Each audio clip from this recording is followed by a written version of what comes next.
Blog Talk Radio.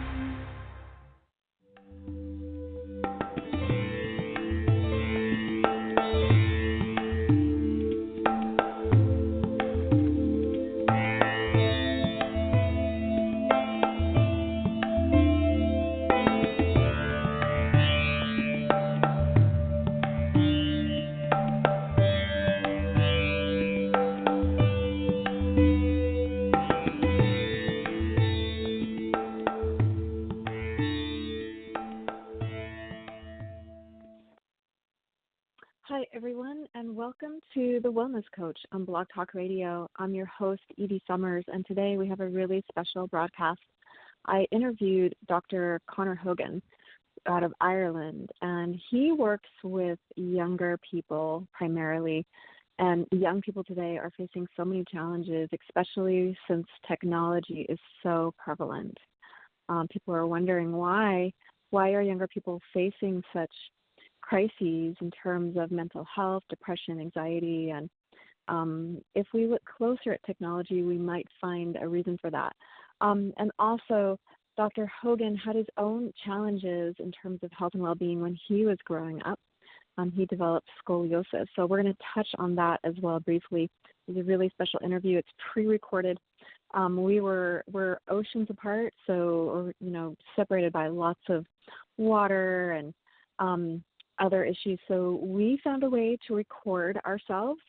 So I hope you enjoy this conversation, and it's very special. There are a lot of takeaways.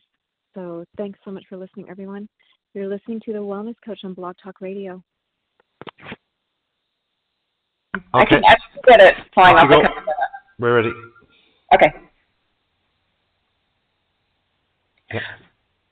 Hi, everyone. Welcome to Blog Talk Radio. This is a very special edition of The Wellness Coach.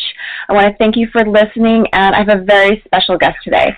His name is Dr. Conor Hogan, and he's an expert in health and wellness. And I know so many of you are seeking answers to your questions. How can I improve my health or well-being? And I was really thrilled to run across Dr. Hogan on, I believe it was Twitter, and he was so sincere, and he's been through health challenges himself, and now he loves to empower everyone to improve their health and well-being, especially young people. So we're going to be talking about if you're a younger person, maybe a millennial, or you're just maybe someone who's a little bit younger in age and you're looking to maybe just feel better, whether it's mentally, emotionally, or physically. This is a great interview for you to listen to. Or maybe if you've dealt with a specific challenge like scoliosis. I know that Dr. Conor Hogan had some of those challenges himself when he was growing up. He's overcome them, and now he loves to empower other people. So it's just my really special honor to have Dr. Conor Hogan on my show today. Dr. Conor Hogan, welcome. How are you today? How are you, Edie? Wow, that's some introduction there. Yeah. So, well, I can say hello from Ireland to all the listeners. I suppose one of the things you touched on there was both personal and professional kind of experiences, and I think nowadays it's wonderful, with all the television channels out there and Netflix and internet and, blog talk radios and radio stations. There's so much multimedia out there, and we can see so many people that thankfully are sharing their own experiences if they've had health troubles or, different experiences they've had in the past to help others. And I think that's wonderful. I suppose we're coming from a time where many years ago our parents, grandparents and so on would listen to very exclusive people, such as medical doctors, or very exclusive people, such as religious people or whatever. So now we have a time where there's people, ordinary folk like myself, that you can go through an experience, and thankfully we can kind of turn it inside out, and once we figure out things, suddenly people may want to know about it. So yeah, that's where I come from. Personally, I grew up with um, scoliosis. I didn't realize what the heck scoliosis was, Mhm. and it wasn't until, I suppose, late teens, early 20s, where literally, as a sports person, as a person who loved sport and who was big and athletic in that, where literally I was shown more or less a brick wall, and overnight I had to just stop partaking in all type of sport. And I suppose, not that I was a big famous sportsman or anything like that, I wasn't, but just from a point of view of anybody, whether you're young, if you have to give up something that you really like, you really love, and it can be a big wall, it can frustrate you, and certainly when it's a thing like scoliosis, and scoliosis is only just one thing, but if there's so many illnesses and ailments out there with people worldwide, and we're all asking for questioning and looking for answers. And at the time, for me, with scoliosis, and I suppose the lack of information out there, the internet it hadn't really begun, certainly not in Ireland, and so it was just a brick wall everywhere, and no information, and it was tricky. So that's where I come from. Wow, and thank you so much for being so honest and genuine, because that's what people are looking for, is that sense of hope and connection.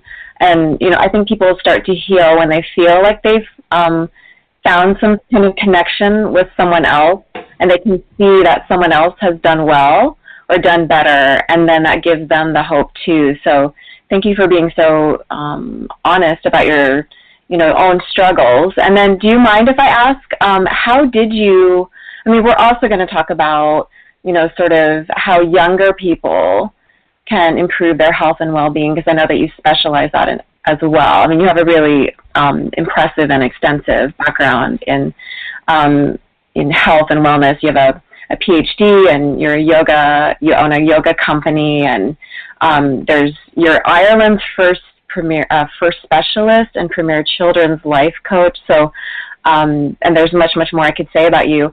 And we're going to get into that sort of like, life coaching for children or for young adults. But I was curious, how did you cope with or handle scoliosis? Or would you mind sharing with us a little bit more about your journey?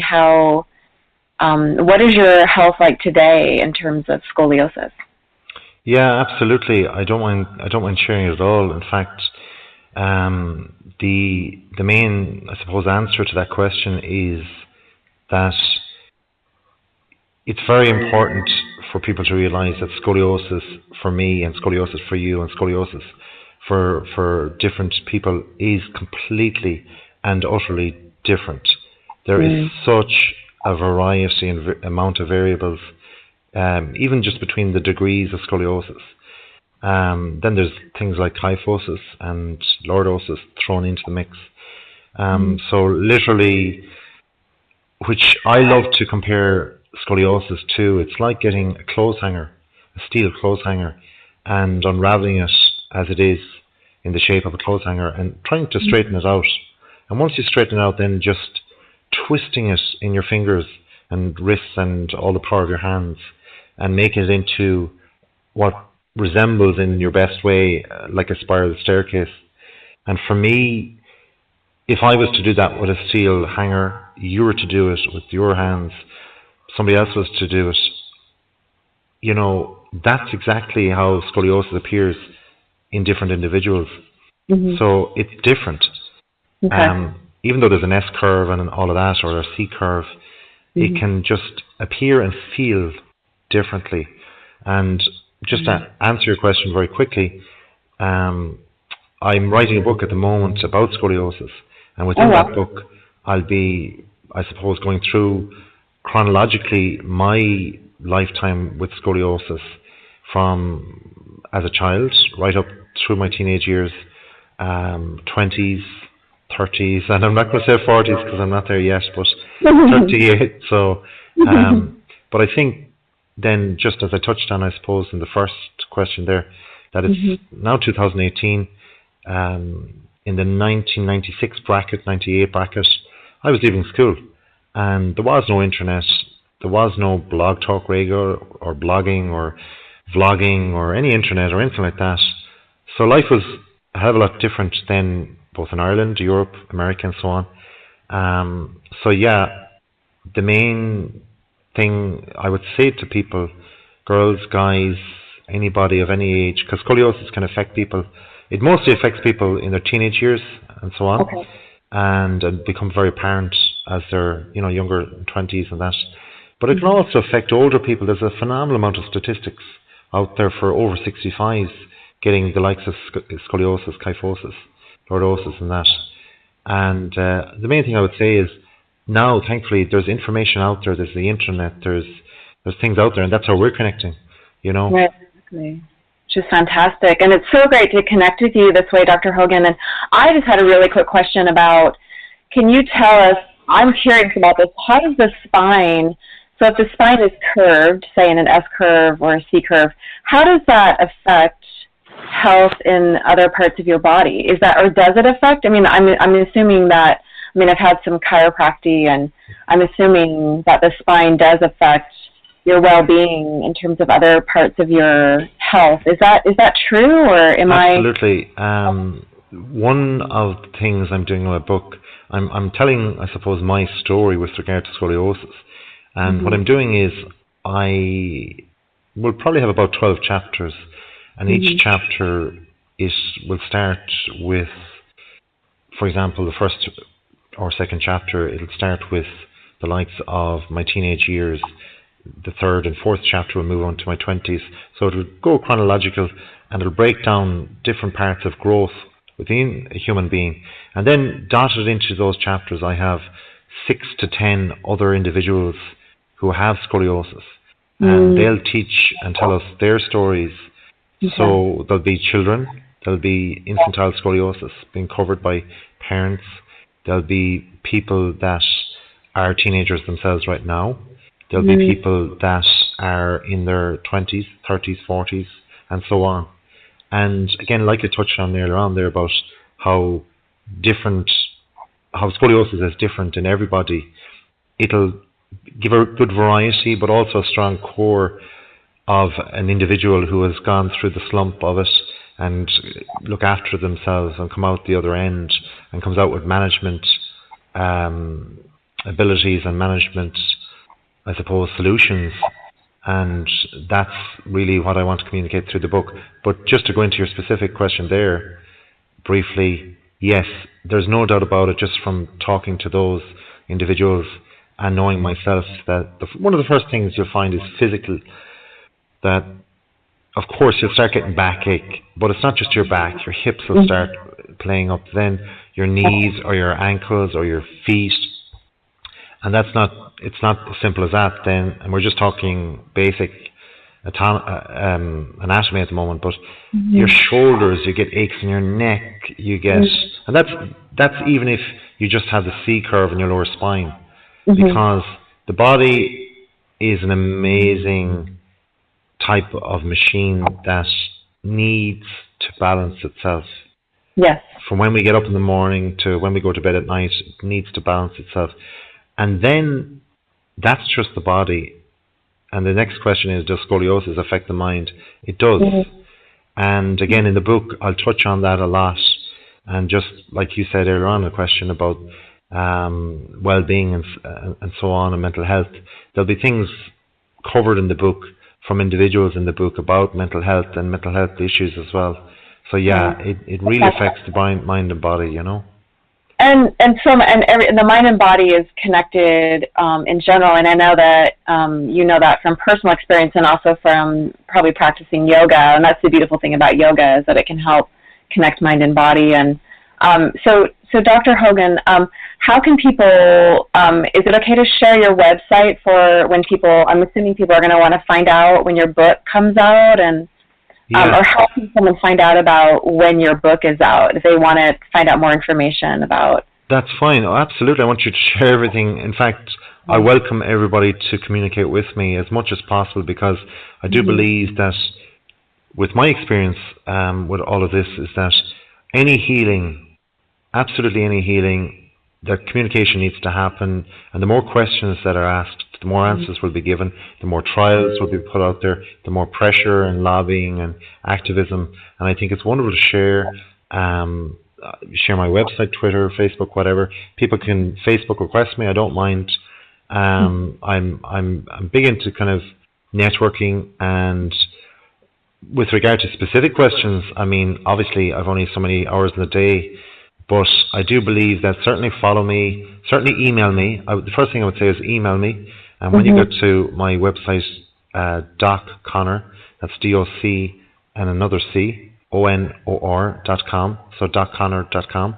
When you go to that website, you'll be immediately put towards an email kind of listing. So pop in your email there, and when the book is approaching or coming out, definitely you will be given ample time to know when it's coming out.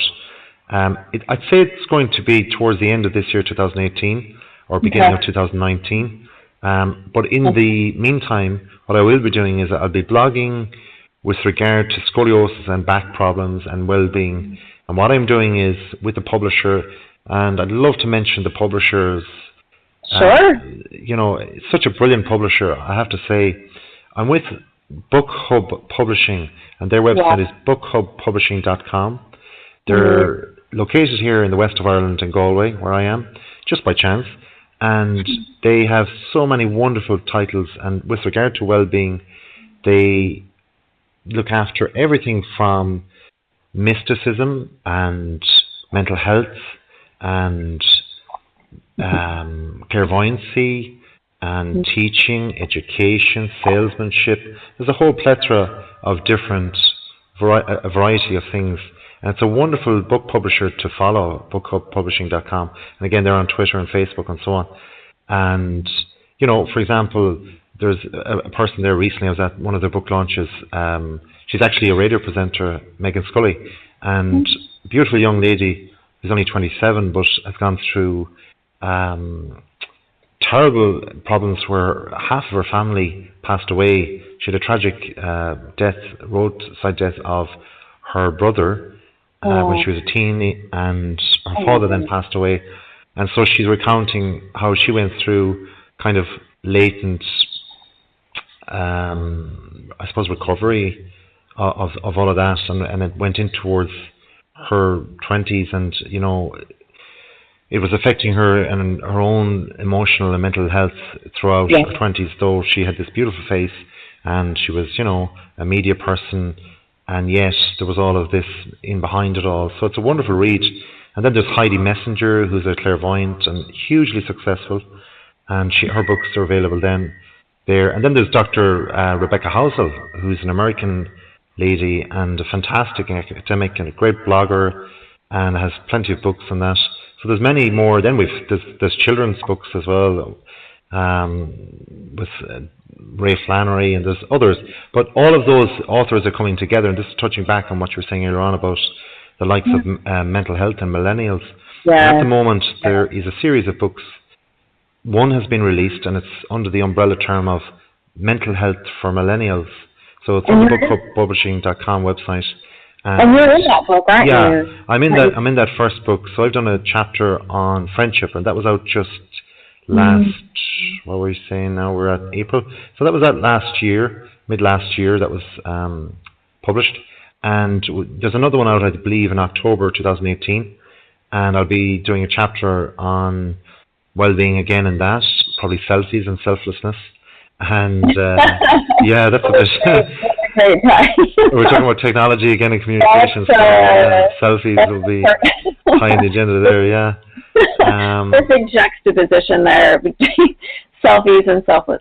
Well, congratulations on being picked up by that publisher, and they sound amazing. And let's touch on millennials now, or just younger people, because it's, you were also mentioning the young lady who went through that tragedy when she was so young, and I think it's so challenging for young people. I mean, you first developed health issues or health challenges when you were young, and so did I, and I think that it's also a challenging world. There's a lot going on, and I know that more and more so young people are having challenges, like feeling there's so many aren't mental health issues becoming more prevalent now because there's a lot of chaos in this world? Or you can probably address this better than I can, but how are some of the ways that you work with younger people, and what are some of the issues that you see coming up with younger people?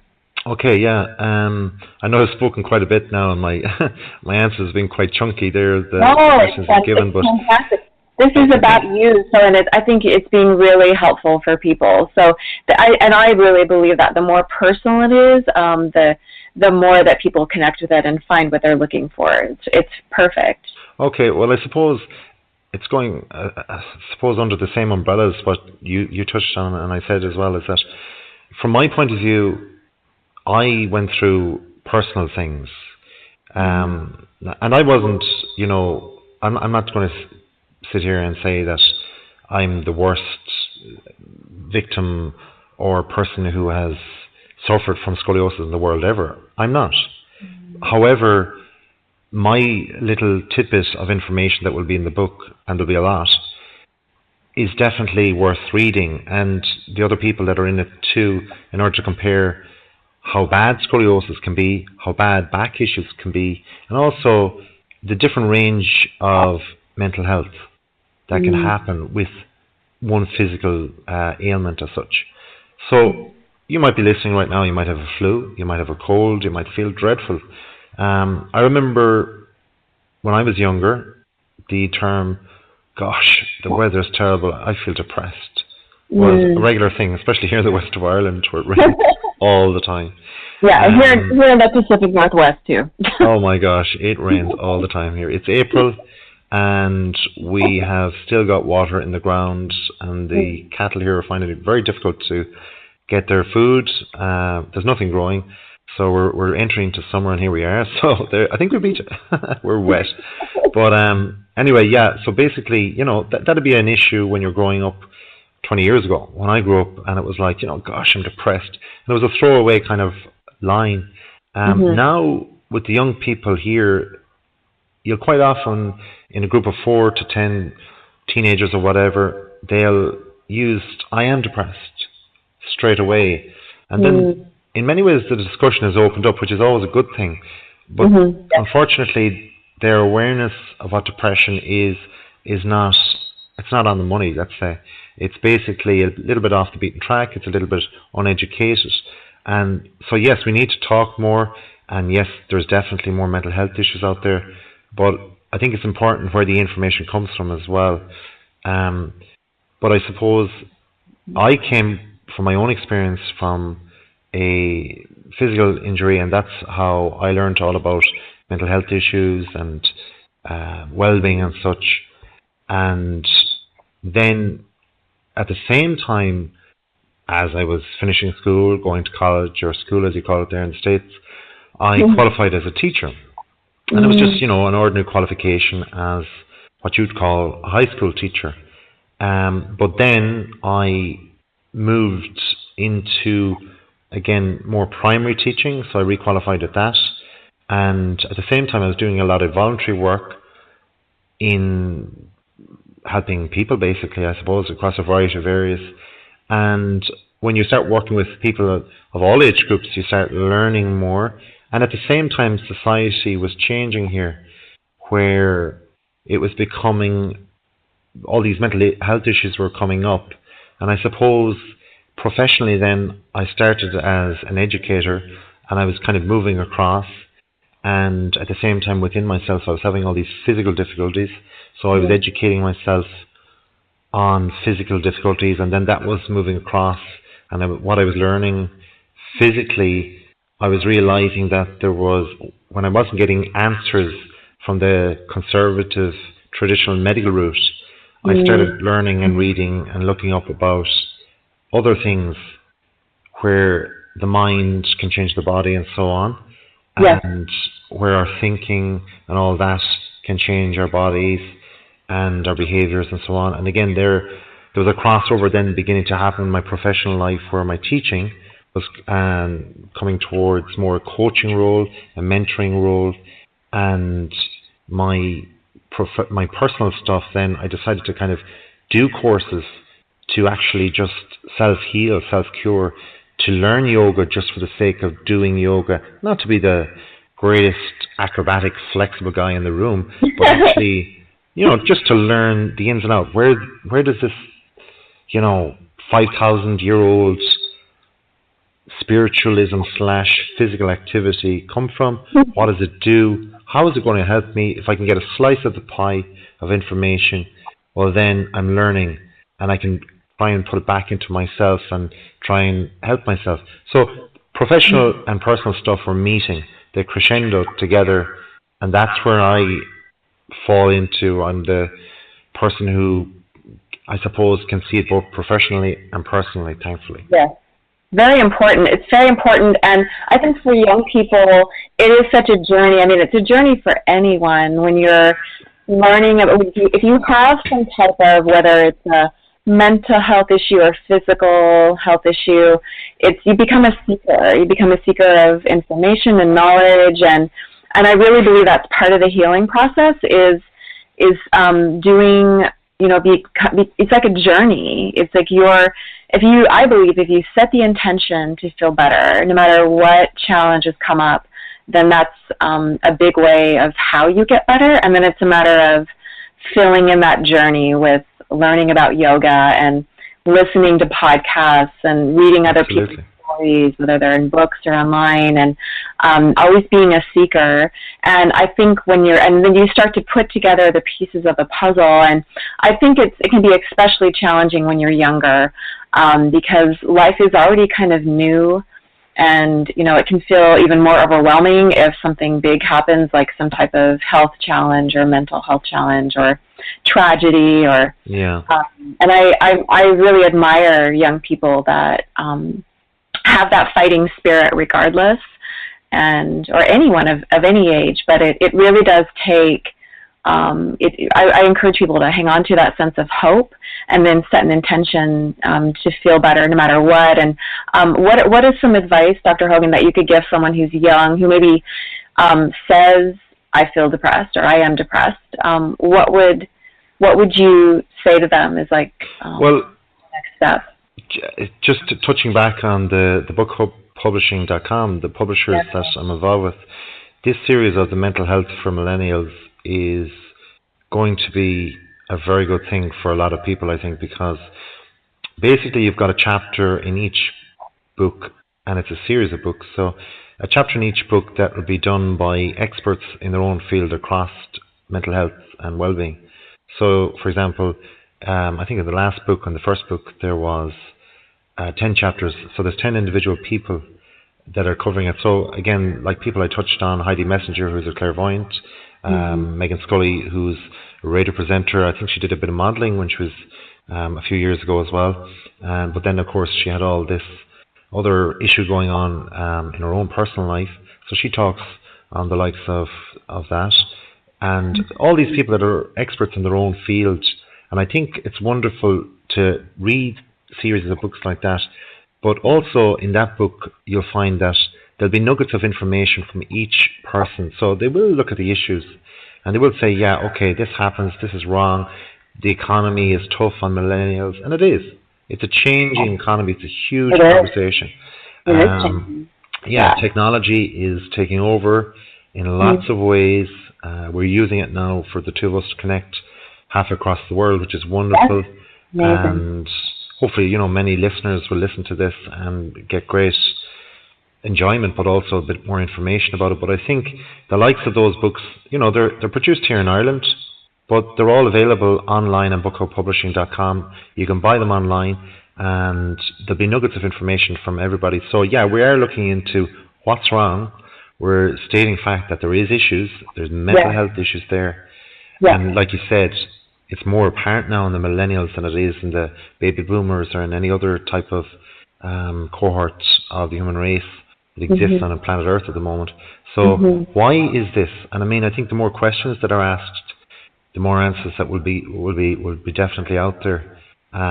Personally, myself, I think that technology is brilliant. But I always liken it back to one of the earlier terms of the internet. I mean, when the internet started first, There was, there was brand new terminology that was flying about. There was things like the World Wide Web. There was www dot. Nobody knew what www dot meant. It was like, what? This is so wordy. This is technical language. I'm not a geek, you know. Yeah. There was movies, like you call them over there. We call them films, but now they're called movies, of course. There was movies with the term nerd in them, and now everybody seems to be a nerd going around, with their, with their mobile phone or the cell phone, as you call them. Right. So I think that technology has its place, but one of the terms for me that's very critical to the whole thing is information technology. And I think information is a brilliant word, really, to describe things. And information is just that. It's information. Information leads to education, which leads to awareness, which leads to change if you take up the right information. Yeah. And I think that's wonderful, but interaction between people is not information.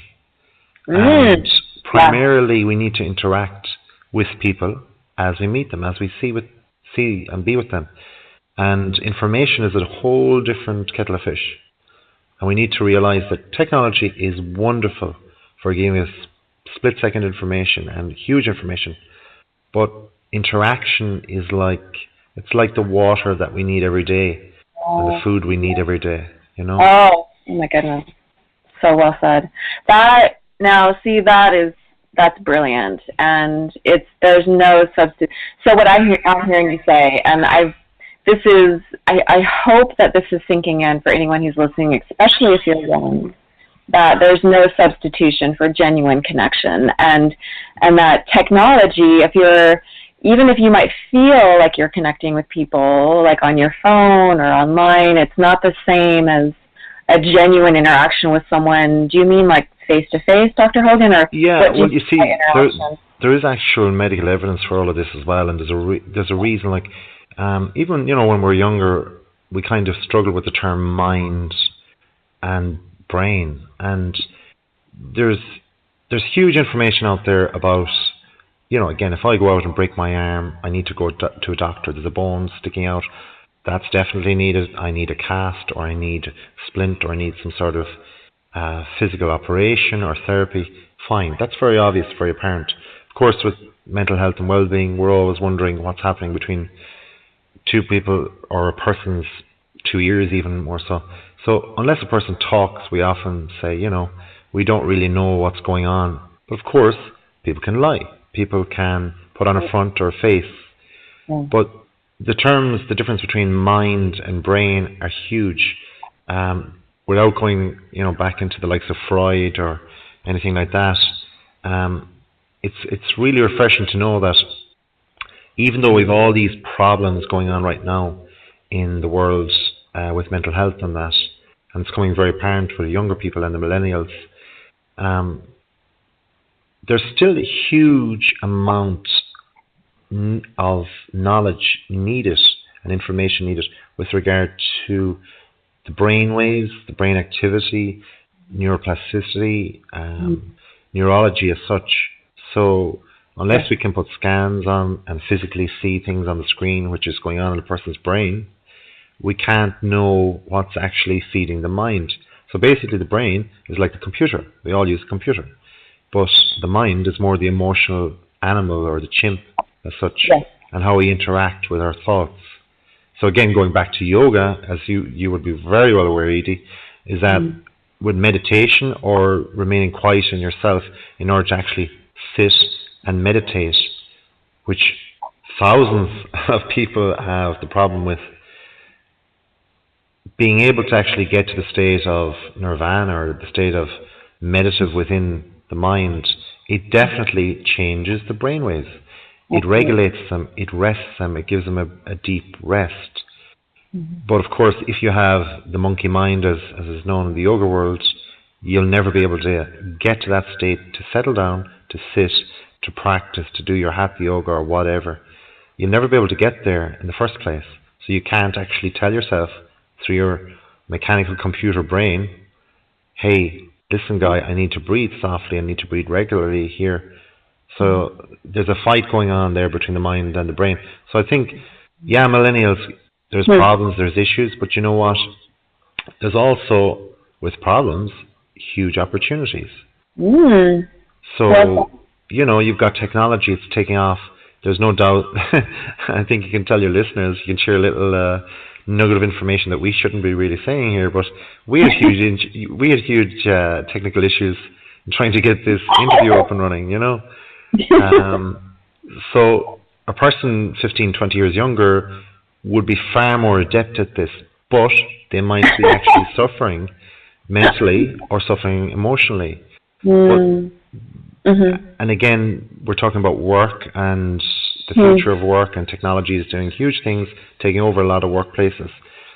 But that's also an opportunity for millennials. I honestly feel that millennials, when everything is taken into account, that when they grow older, there's going to be older people who've gone to school, gone to college, gone to early working life with other people, obviously their peers, and there's going to be a huge disparity between the mental health of the people who are presumed as successful in society and those that are suffering.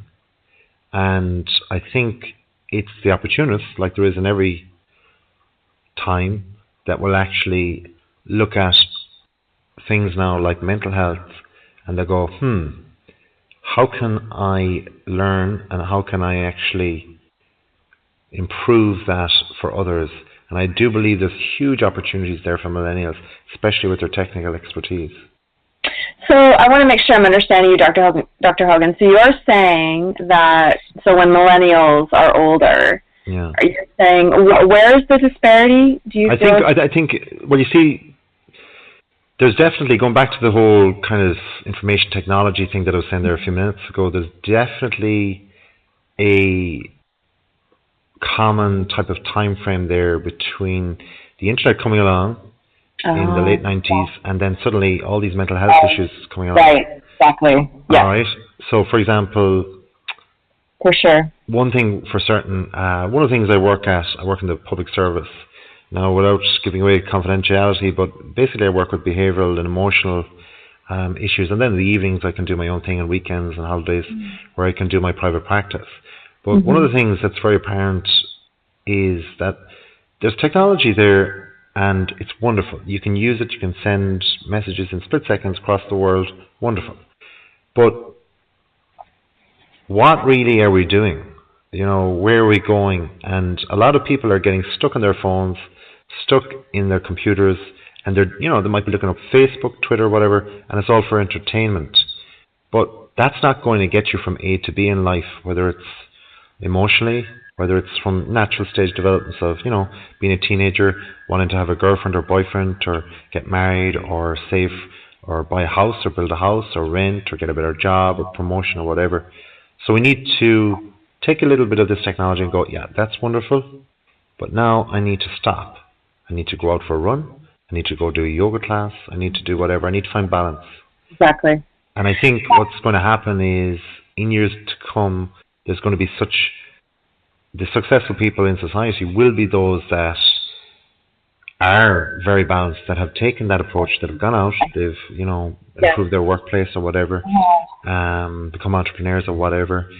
But then they can just go out and, go for a run and realize, you know what, my body is only going to be so old. My body is just going to live the same amount of hours or minutes or years as my parents' bodies, lived. So I need to treat it well too. I need to treat my mind well. I need to be balanced. I need to foresee any potential stress with working on computers for too long. And I need to just kind of take everything with a grain of salt as well. So that's brilliant, and it's so true. And I think I know that I've often said to myself, I think that sort of yoga is the kind of balance point to technology. Like you sort of need that downtime to the sort of digital world, the digitized world. And I would say for young people who are listening, you're looking for answers like, well, how do I feel better? Like, say I'm feeling depressed, and what, even if you don't understand where that's coming from, I would say, if you're going to use technology, use something like Skype, where you can, where you can see your friend on video, so that there's that interaction with you're seeing someone's face. Yeah. And there's no substitution for, we all go through developmental stages, and you need to allow yourself to have those, like you were saying, like whether it's go for a run or do some yoga, or have that genuine connection in person or face to face in some way with your friends and family.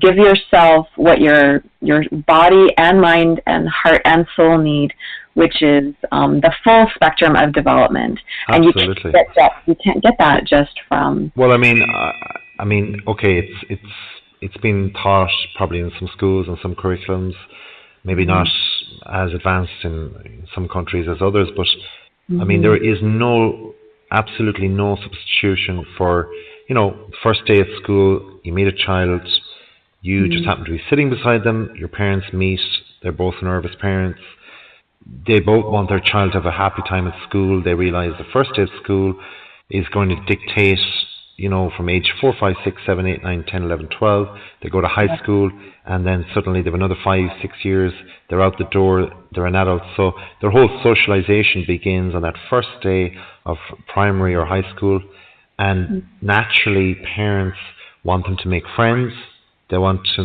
them to be in with the right people, and then there's this whole pressure, especially with the technology now, and it's very visual.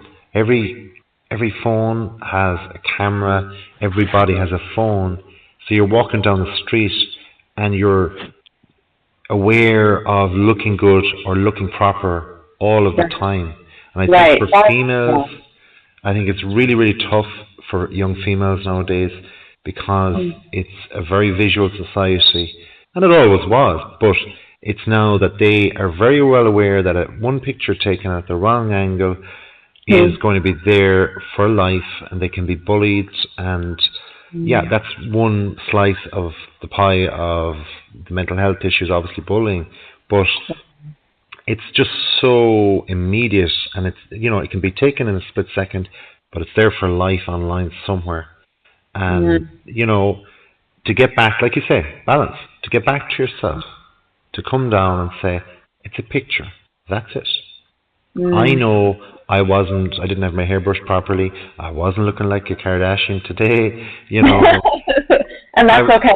That's okay, laugh at it. Yeah. And I believe there's huge scope there within ourselves, as you well know, that if you spend time with yourself, proper time, downtime, like the great yoga gurus would say, meditation, mindfulness, that's so golden nowadays. It's so needed, and the reason it's needed is because everything technology is at such a frantic pace, and the human mind, it's not designed for that. It's simply not. People that have developed these technologies, it hasn't been one person. It's been a series of very smart people who have, taken one notch and improved it. So even the founder of Facebook, wow, what a guy, really intelligent guy. But things before Facebook were there. There was Bebo, there was other things. So he saw a niche in the market, and he improved it a little bit. And then look, since Facebook has come out, you've got Twitters, you've got Instagrams, you've got WhatsApps, all these other things, all these other apps. So it's just notch by notch, people are improving, but they're just entrepreneurs. That doesn't mean to say that they're geniuses or anything like that. So the human mind, we all need to come back down to ground zero, to level. And we need emotional rest. And, that's what meditation and mindfulness is. It's a deep rest. And I would say as a young person, don't ever judge yourself, We're often, just because somebody's leaving school and there's 100 other people in my year and they all seem to know, they're settled. They know exactly what they want out of life. They're going to be an engineer or a doctor, or they're going to be a lawyer or whatever. That's rubbish. In 4 or 5 years' time, you might meet that person. They might be covering up. They might be putting things up online, saying as if they're successful, they're going on big holidays. But the reality is, underneath it and within themselves, they might be happy. And it's all about happiness for now. Yes. That's what we really have to come to. Oh, it's so well said, and I so appreciate this conversation with you. And I think it is, yes, there is the need for relationship with others that sometimes involves technology and sometimes doesn't. And then there's the relationship with yourself. And more often than not, that sometimes we learn about ourselves through other people, but then there is the self-exploration, and part of that is learning. Sometimes you have a challenge come up, and that challenges you to learn more about yourself, and yoga is a great way to learn more as well. And I love how you say, it's about finding that balance. And even in this very, very modern world, there's no substitution for sort of taking it slow and get to know yourself, believe in yourself. And I love how you say don't judge yourself. I feel like there is a lot of pressure today, but it's very artificial. It's superficial and artificial, and it has nothing to do with your real self. For anyone who's listening, so believe in yourself and create that foundation in yourself. Anybody can do what we're doing. This is the reality. The technology is there to record, to put it out there, put it online, put it on YouTube, put it on Facebook, put it on any of these apps or devices.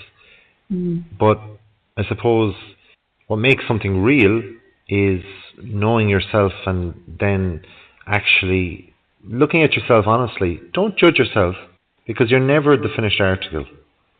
But you can always develop and change. There's no time at life. Just because you're 21 or 18 or you're an adult at 21 or whatever, it doesn't mean just because you can't drive a car, or you haven't got your driver's license, or you haven't sorted out in your mind what you want to do for the rest of your life. And you know what? Things change. By the time you're 30 or 40, you're still not an old man or woman. Well, at least I hope I won't be. I'm still hobbling about, but there's certainly people are living, thankfully, a little bit longer than before, 10, 15 years on average or whatever, which is great. But so why not say to yourself, let's just chill here, let's just stop. Because there's definitely, and if we remove technology and all that talk, in the history of time, no matter what religion you come from, no matter what country you come from, there are stages in life. There are stages in life such as when you leave the household and you have to go to school and you're about 4 or so. That's a tough time for parents, tough time for siblings, tough time for you. And then there's a time where you move from, the small school to the big school. That's a tough time. It's puberty as well. Then you're leaving school and you need to go to college, or people are pressuring you and saying, what are you going to do with your life? All of that. That's a tough time. Then there's a time where there's financial pressures where, come on, you're mid-20s or you're 30 and get yourself together. Have a baby. You need to have a baby. All this kind of stuff. They're natural times of life where we all feel that. There's times where, you go, I can't run as fast anymore. I'm just not that fast. Yeah, I can run just as long, but I'm just not that fast anymore, So there are natural stages. That will always be. But what's happening now is you've got those natural pressures that we all feel within ourselves, even if we aren't judged by people. But then, even with the best of people around us, those are things that are going to be affecting us, and changing our decisions about life and changing which road or turn we take next. And they're critical decisions within ourselves for us all. But technology and all the online stuff and the pictures and the sharing, it adds to the pressure at a time when we're making those decisions. Yes. And essentially that's peer pressure. Essentially that's online pressure of people that we don't even know. Followers, friends. Yeah. Thankfully now I know you, because you're a nice follower. And everyone listening, you're all nice followers too. But we still have to stop, close the laptop, turn off the phone, and just go, okay, how do I feel today? Yes, fantastic. Brilliant. That is, I feel like I cut you off there. That was No. brilliant. Well, I do agree. I mean, a few questions you said there, and it's clinical. It's been said before, but it is really, really clinical that I don't think anybody really should make friends unless you've met them physically in the flesh in front of you.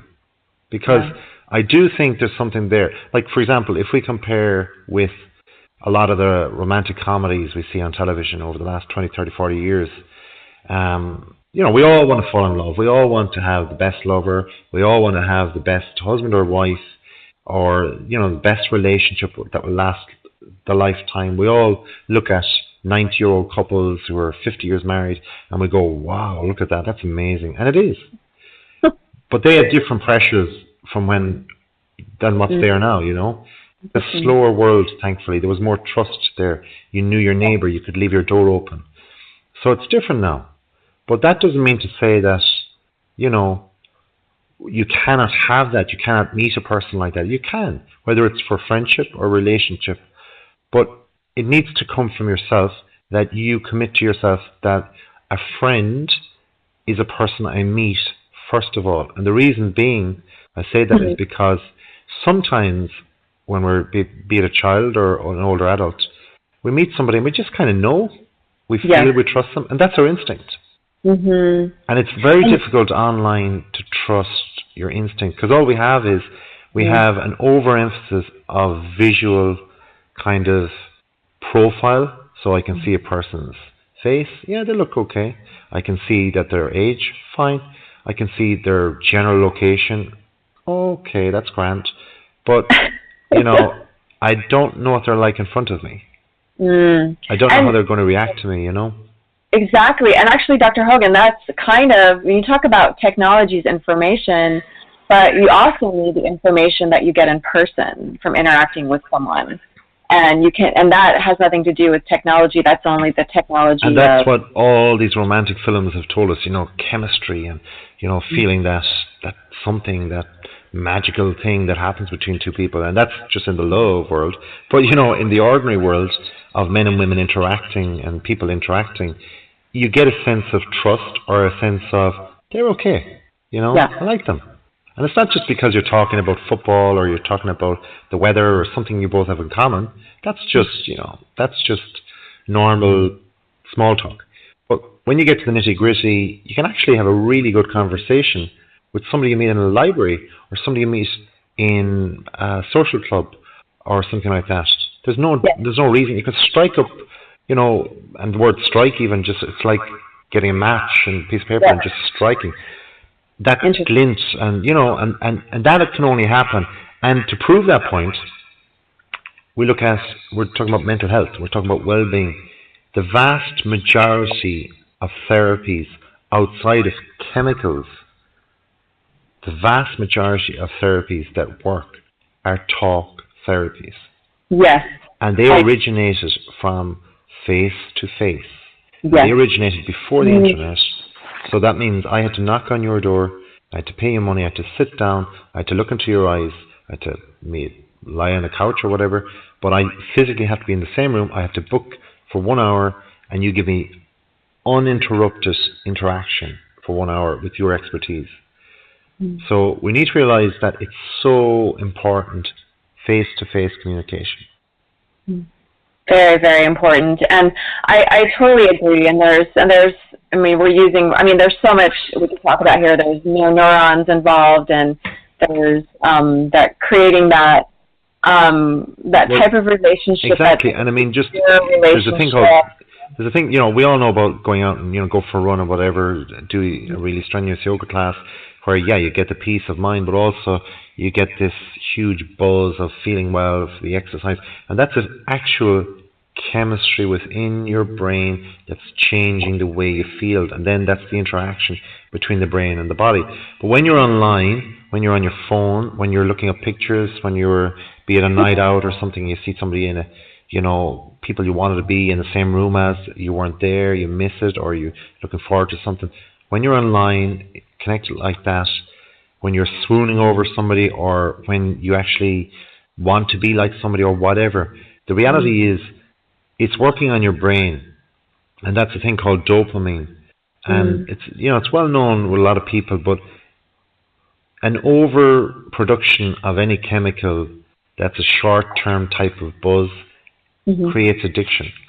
It's the same way as, like, we both know people who go to yoga classes, and they've gone there for whatever reason, be it a physical, mental, emotional, whatever. But sometimes they can go too much too, and you're going, do you need to go on a Sunday? You've gone 6 days already, take a day off, And that's the time where if you take the day off, or you put the phone down, or you just take a time out and you go, how much do I miss it? And, that's the thing, because our brain is being accelerated by all these short-term buzzes of opening the picture, looking at the video, checking the friend request, whatever it is. And that in itself is like a chase, a continual chase, and that's an addiction. That's not good. Yeah. Absolutely. It's an addiction, a great point. It's also overload.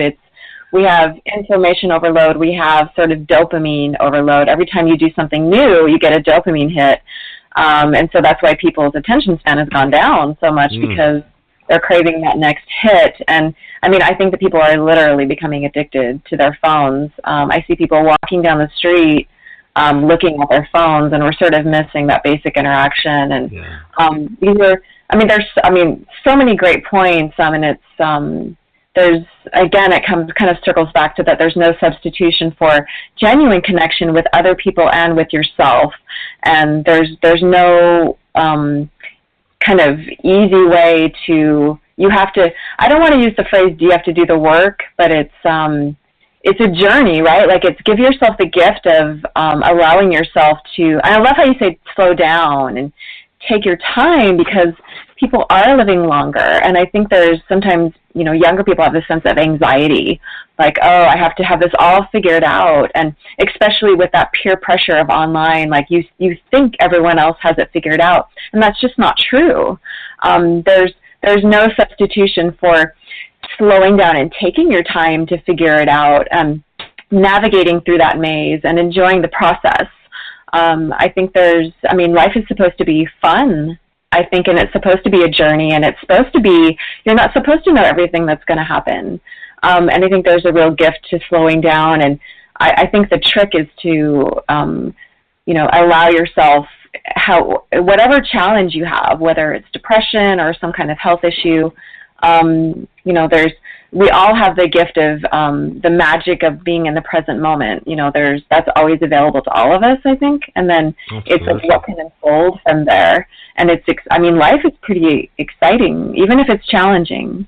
I find it exciting when you allow yourself to be in the moment. Like, truly. That's it. And it's funny, and just, I suppose, in a way, complimenting what you're saying, the buzz of the dopamine or whatever, is that, like, just to compare it, when I was growing up, was that literally, I suppose in many ways I had a gift, not that I'm very special or anything, but I had a gift in the time frame that I grew up in.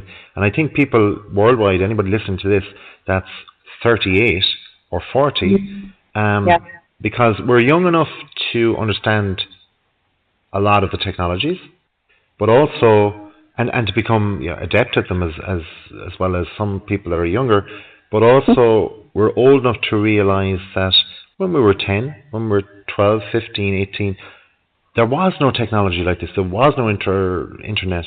So we were forced to get out of the house if we wanted to meet somebody. So it was our natural reaction to go out there and meet people. Yeah. And the reality is, since the beginning of time, human beings are social animals. Yes, absolutely. I don't think people realize that. Yeah, exactly. And the term social networking is, it's so regular nowadays. But the part of the thing social is to get out there, and I know sometimes we're lazy because the phone, we can do everything with the phone. We can order food in. We can, right there, yeah. But we need to, sometimes, I think people are getting lazier as well in general. So we really need to just continually check ourselves and say, no, I need to turn that machine off now. I need to get out, and that's it. so well said. Oh my goodness. I mean, Dr. Hogan, we could talk forever, I'm sure. I mean, this is an important topic because this is really, we're talking about mental health here and also emotional health and physical health, and how can people really feel happy and be happy, and it does come back to the basics. Don't forget the basics, and remember to get out of your house and turn off. I love how you say turn off the machine, because it still is a machine. Your phone is a computer, and it's great that it's technology, and technology is meant to help us and make things better. But it's no substitution for that genuine interaction, and I really feel like it does help alleviate depression and anxiety when you genuinely connect with people. In person I agree, there is no substitution. I think video can help, but you're right, there's no substitution for in person, and I love how you encourage people to turn off their phones and just step outside your door and see what's go to people go to the pub there, or I don't know. Yeah, but even that, you know what? If you are listening to this and you're going, gosh, I do feel a little bit that maybe is a good choice. I've never really done that. Don't judge yourself, because it's right. The age group you are. Everybody's doing the same thing. I'm not saying there's hugely anything wrong with it, but you are a victim of the fact that you've been born into a certain era. So it doesn't mean to say that you can't improve, but if you choose to turn off the machine, turn off the phone, leave it aside, go for a run, go for a walk, visit a friend, and you go over to their house and they're on the computer, they're playing games, they're online, whatever.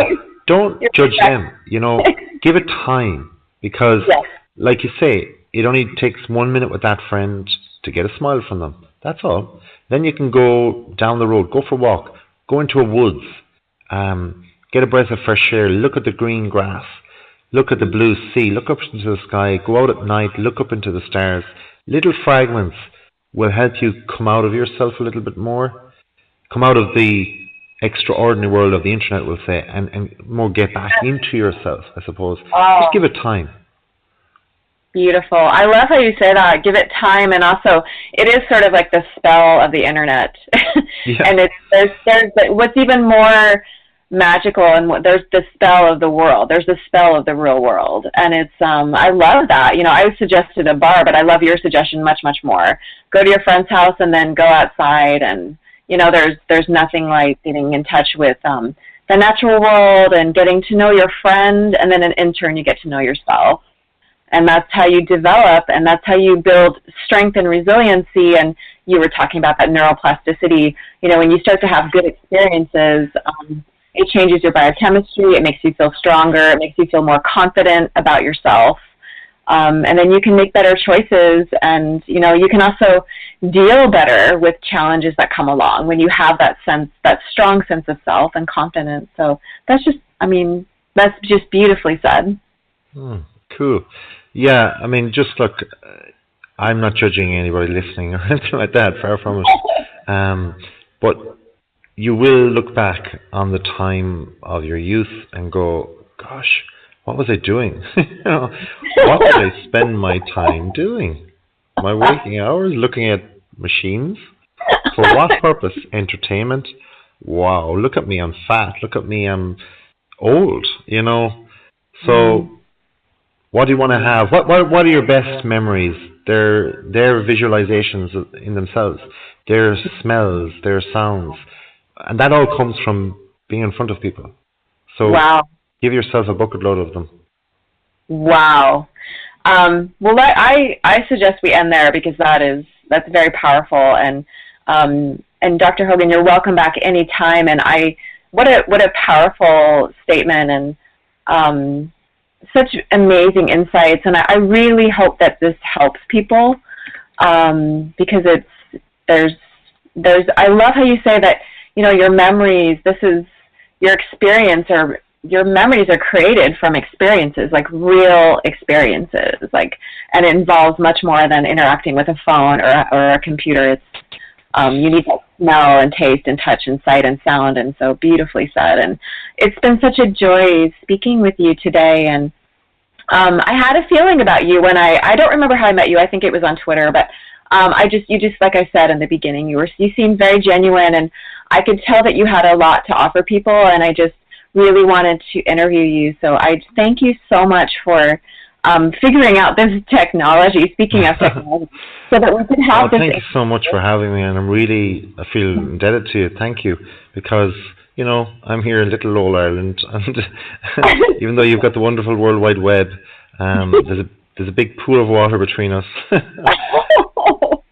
Well, there's water everywhere, and yes, I'm very grateful to technology and for helping us to connect. And thank you for figuring out. For those of us who don't know, we did have to figure out some technology to come together, but we wanted to do it because we felt that it was worth it. So thank you so much, Dr. Hogan, for speaking with me today and for being my guest here on Blog Talk Radio, and thank you everyone to listening. We hope that this was useful for you. And we hope that you have a beautiful rest of your day wherever you are in the world. Everyone, thank you so much for listening. Take care.